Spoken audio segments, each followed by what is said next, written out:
Hi guys, कैसे सब लोग। सो लास्ट लेक्चर में हमने बेसिक्स देख लिए थे। इस लेक्चर में हम सारे क्वेश्चन सॉल्व करेंगे।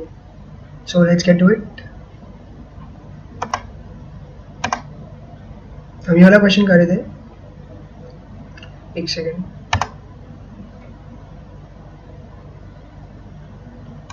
अब इसमें आप जान गए कि फेयर वैल्यू क्या है। तो अब मैं आपको मॉडल इंट्रोड्यूस करा दूँ कि किसके बेस पे हम सॉल्व करेंगे इसको। तो अब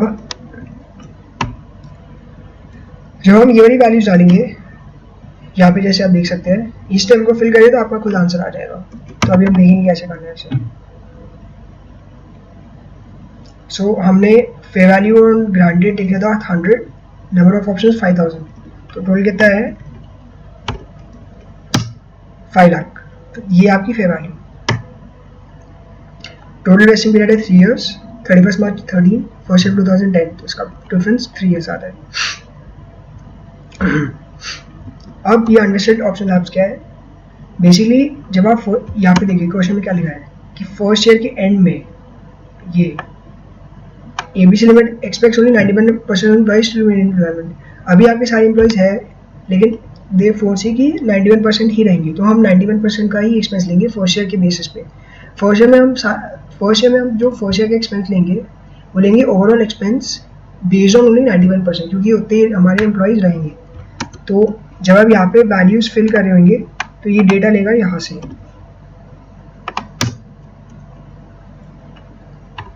तो ये है बेसिकली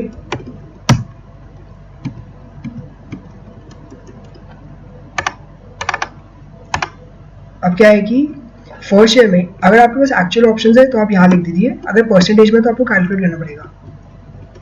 तो हमारे पास टोटल ऑप्शन कितने हैं 5000, राइट। तो अभी एक्चुअल कितने गए हैं ईयर 1 में 0, कोई भी अभी इन्वेस्ट नहीं हुआ, लेकिन 91% ही टोटल एक्सेस करेंगे। तो इसलिए कितना हो जाएगा ये, मतलब 9%। ये है 9% क्या है कि कितने नहीं रहेंगे ऑप्शंस, तो इसका एक्सपेंस हम नहीं लेंगे 450। ठीक है, इसका मतलब इन एसेंस ओनली 4550 ऑप्शंस के बेसिस पे हम पूरी अकाउंटिंग करेंगे ईयर 1 में। अब मैं आपको एक चीज़ बता देता हूँ, जितने भी आपकी चीज़ें चेंज होती है राइट, नंबर ऑफ ऑप्शंस, तो ये जब जितना भी अगर वेस्टिंग पीरियड के अंदर है तो एक्सपेंस आप कम ज़्यादा कर सकते हैं। तो ऐसा नहीं कि हर साल आपका सेम एक्सपेंस रहेगा। Within the vesting period expense can fluctuate. So लेकिन after vesting period expense cannot fluctuate.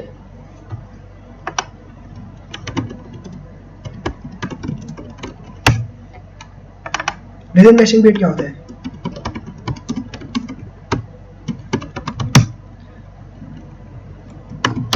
अभी जो मैं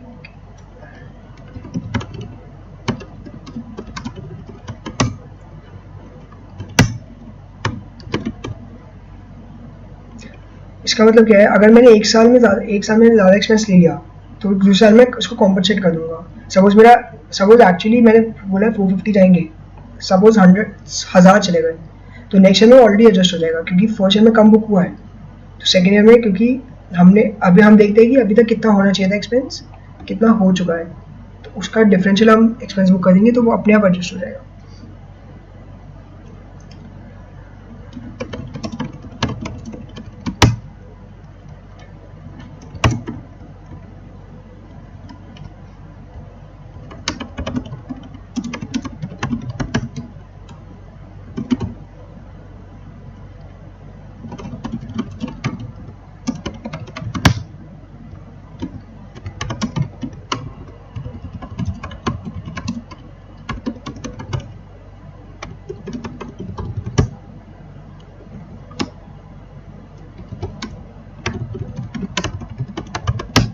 ये एंट्री अभी मैं आपको समझाऊंगा क्यों है ये इसकी एंट्री।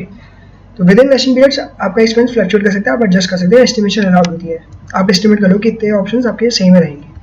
तो अभी हम देखें, अगर फर्स्ट ईयर में only 91 employees will remain in the employment, तो इसका मतलब 4550 का हम एक्सपेंस लेंगे।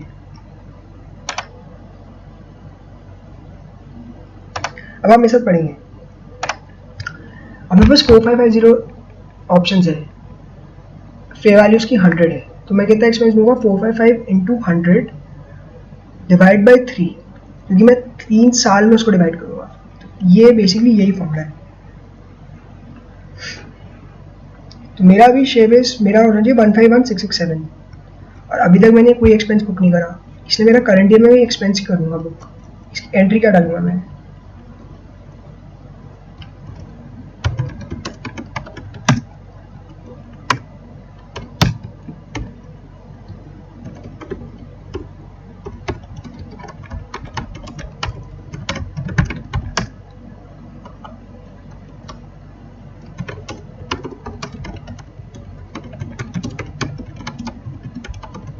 क्योंकि ये इक्विटी सेटल है, हम शेयर बेस में रिजर्व करेंगे। This will be part of statement of changes in equity.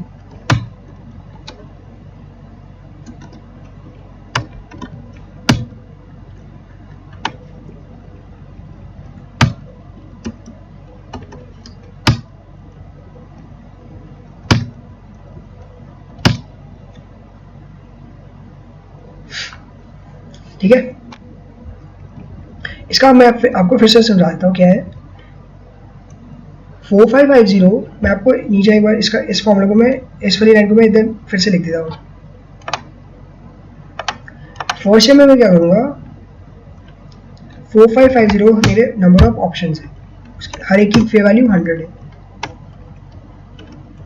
ये मेरा टोटल एक्सपेंस है 4,55,000, लेकिन इसको मैं 3 साल में डिवाइड करूँगा। तो अभी आप ध्यान से सुनिए, अभी के लिए मैं क्या करूँगा, हर साल यही एक्सपेंस दूंगा अभी के लिए, क्योंकि मेरा अभी एस्टिमेट चेंज नहीं हुआ है। तो मैं तीनों साल अभी के लिए तीनों साल यही एंट्री दूंगा। लेकिन अब पढ़ते हैं क्वेश्चन में अगर कोई चेंज नहीं हुआ,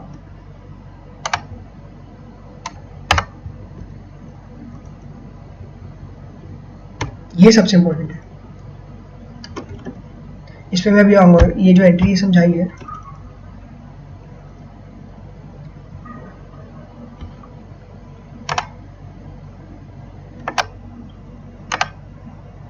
अब क्वेश्चन बोल रहा है कि सेकेंड ईयर में, अब फर्स्ट ईयर का हो गया, अब सेकेंड ईयर में जब हम एक्सपेंस लेंगे तो क्या होगा कि अब बस 89% रहेंगे, इसका मतलब 2% और चले गए, राइट।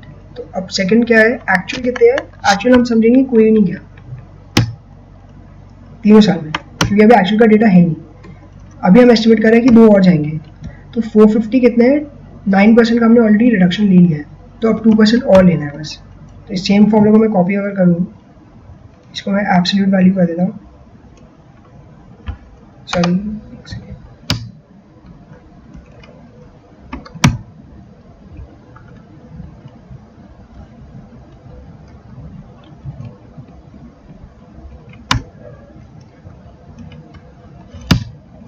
सौ और चले गए।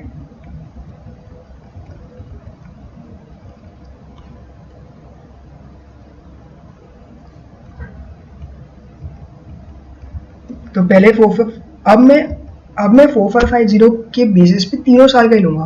अभी हम वेस्टिंग पीरियड के अंदर है, अब ध्यान से सुनिए, अभी भी हम वेस्टिंग पीरियड के अंदर है। अब मेरा एस्टिमेट चेंज हो गया है, इसलिए मेरे तीनों साल का एक्सपेंस 4450 के बीच बेस्ड लेना चाहिए था। इसलिए मैं क्या करूँगा, 4550 का मैं देखूंगा कि अभी तक कितना होना चाहिए था। मतलब ये क्या है, एक्सपेंस टू बी रिकग्नाइज क्या है कि मेरा अभी तक कितना लायबिलिटी होनी चाहिए थी as on date based on the current estimate.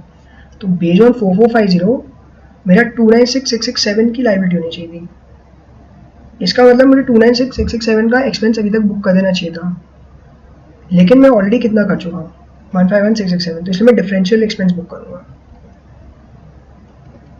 इसको मैं फिर से समझा देता हूँ। मतलब मुझे फर्स्ट ईयर का भी एक्सपेंस बेस्ड ऑन 4450 ऑप्शन ही लेना चाहिए था, लेकिन क्योंकि उस समय एस्टिमेट नहीं था ये, और अभी भी मैं वेस्टिंग पीरियड के अंदर हूँ, इसलिए I can change this expense. तो मैं क्या कर रहा हूँ, मैं कैलकुलेट करता हूँ कि मैं आपको नीचे समझा देता हूँ। 4450 ऑप्शन है, 100 फेयर वैल्यू है, मेरा टोटल लेकिन सब 4,45,000 होना चाहिए था। और 2 साल का कितना होना चाहिए था 29667, ये वो है कि मेरे 2 साल तक कितना एक्सपेंस टोटल बुक हो जाना चाहिए था, लेकिन मेरा अभी कितना हो गया बुक 151669, इसलिए मैं डिफरेंशियल क्या है मैं इसको एक और एंट्री डालूंगा। अभी हम एस्टिमेट के अंदर इसलिए हम सेम एंट्री डालेंगे, इसलिए मैं अपना एस्टिमेट है मेरा तो मैं चेंज कर दिया बस।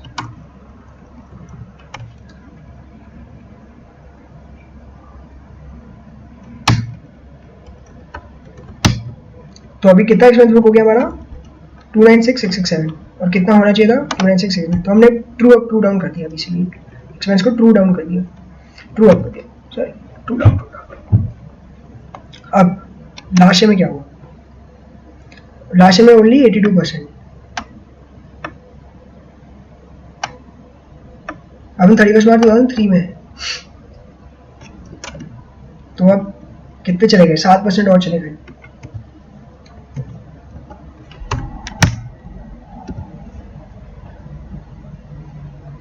इसका मतलब अब मेरा जो मेरे 4100 के ऑप्शंस के ही होने चाहिए book.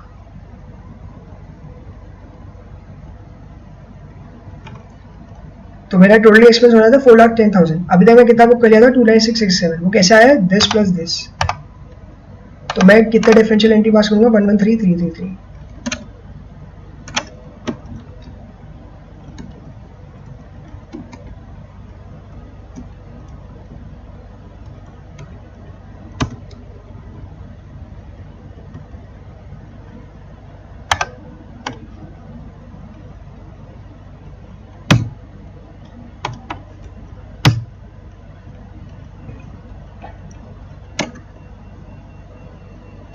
And all of them exercise the options.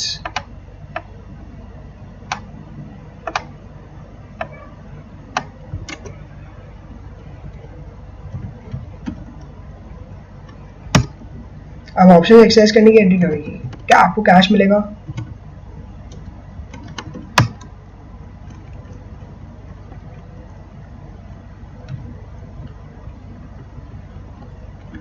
$4,100 option है।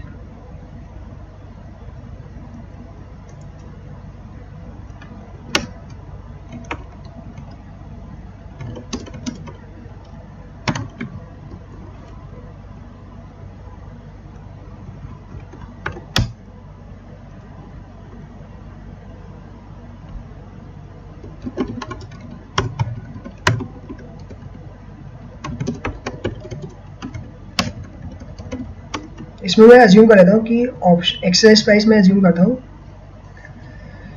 ओके वैल्यू 100 है।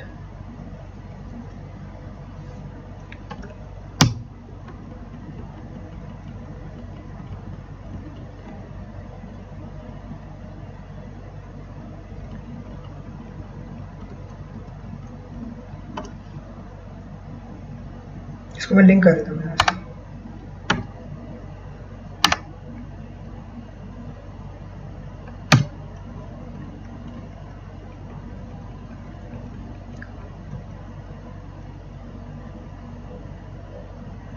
ये क्यों है, क्योंकि अभी हमें अज्यूम करा है कि जितने ऑप्शंस मैनेजमेंट का एस्टिमेट एकदम सही है और सबने एक्सरसाइज कर लिया, इसका मतलब जितने कोई अनवेस्टेड लैब्स नहीं है।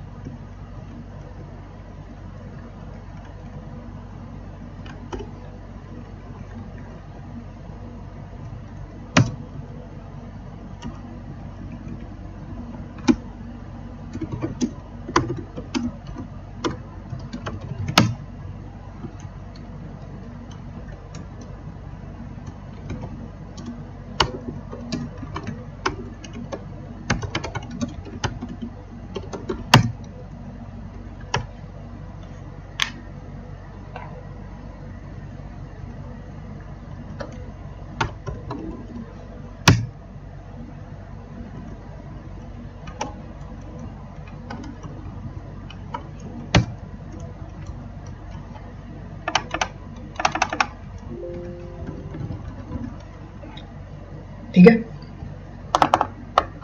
अब आपको ये वाली एंट्री समझाता हूँ। तो ये हमारा क्वेश्चन डन है, आप भी आईसी का भी सोल्यूशन देकर देखेंगे, उन्होंने भी कुछ इसी मेथड से करा है। सेम एंट्रीज है ये।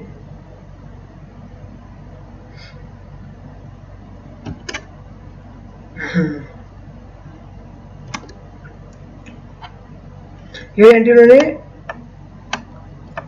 बस शेयरबेस में उनका इफेक्ट दिया, उसमें उन्होंने कैश का मतलब ये अज्यूम करा कि उतना ही एक्सचेंज प्राइस है तो फ्री में दे दिया, बेसिकली कोई कैश पे नहीं करा एम्प्लॉय ने। हाउएवर ऐसा प्रैक्टिकली होता नहीं है, लास्ट वाली एंट्री के लिए आप अजम्पशन ले सकते हैं।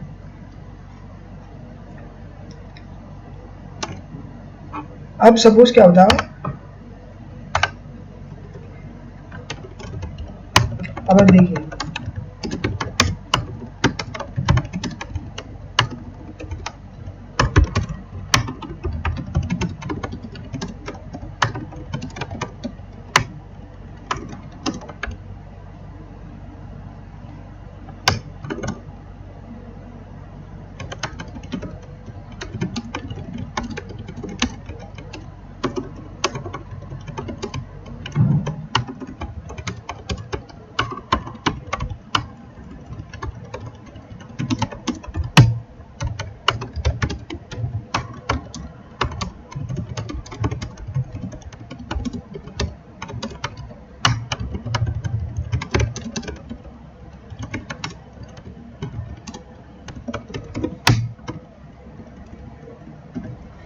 सपोज अगर मेरे वेस्टिंग पीरियड खत्म हो गया और मेरे सारे एम्प्लॉइज वेस्ट हो गए, अब उन्होंने मुझे सर्विस दे दी तो मैं अपना एक्सपेंस तो रिकॉर्ड करूँ, लेकिन इंडेक्स मुझे परमिट नहीं करता कि मैं उसको रिवर्स कर दूँ। तो मैं ये नहीं कर सकता कि शेयरबेस पेमेंट से मैं इसको वापस पेन में अपना प्रॉफिट दिखा दूँ कि ऑप्शंस किसी ने लिए, इसलिए मैं उसको विद इन इक्विटी ट्रांसफर कर सकता हूँ। तो ये आप अगर कॉरस्पॉन्डिंग पैरा इसका मतलब ये इंडेक्स 2 में गिवन है पूरा। तो इसके होते ही हमारा ये वाला क्वेश्चन हो जाता है।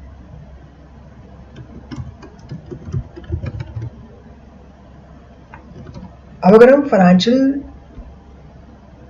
इसको देखें, फाइनेंशियल में कैसे आएगा ये,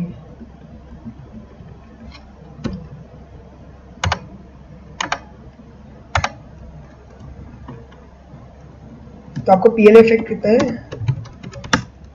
टोटल एक्सपेंस कितना बुक हुआ, ये प्लस ये प्लस ये एसपीपी,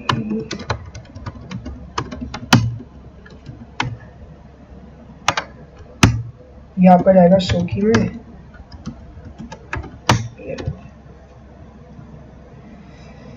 और बैलेंस शीट में क्या आएगा, और जब एक्सरसाइज हो जाएंगे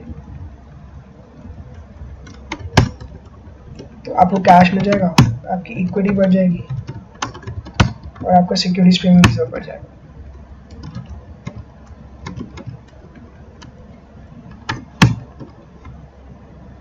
ठीक है, इसमें अगर कोई आपको क्वेश्चन है तो आप प्लीज़ कमेंट बॉक्स में दीजिए कि क्या है। बाकी अगर आपको फेयर वैल्यू वगैरह ये सब समझना है तो आप अलग से वीडियो देखिए, उसके लिए अलग से आप नोट करिए।